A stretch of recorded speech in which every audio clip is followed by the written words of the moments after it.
बिस्मिल्लाहिर्रहमानिर्रहीम जी। माशाल्लाह इस वक्त हम फातिमा जनाब पार्क यानी ग्रीजन पार्क सियालकोट मौजूद हैं और इस वक्त ये झूले लेने लगे हैं। इस वक्त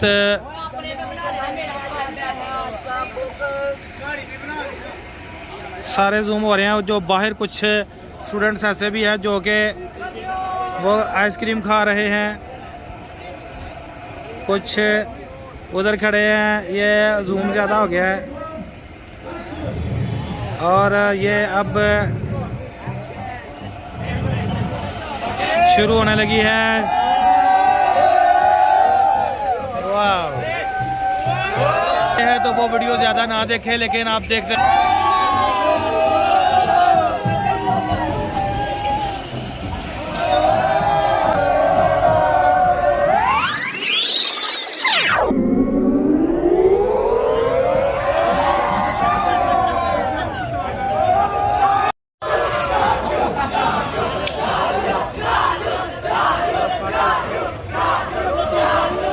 रिस्क।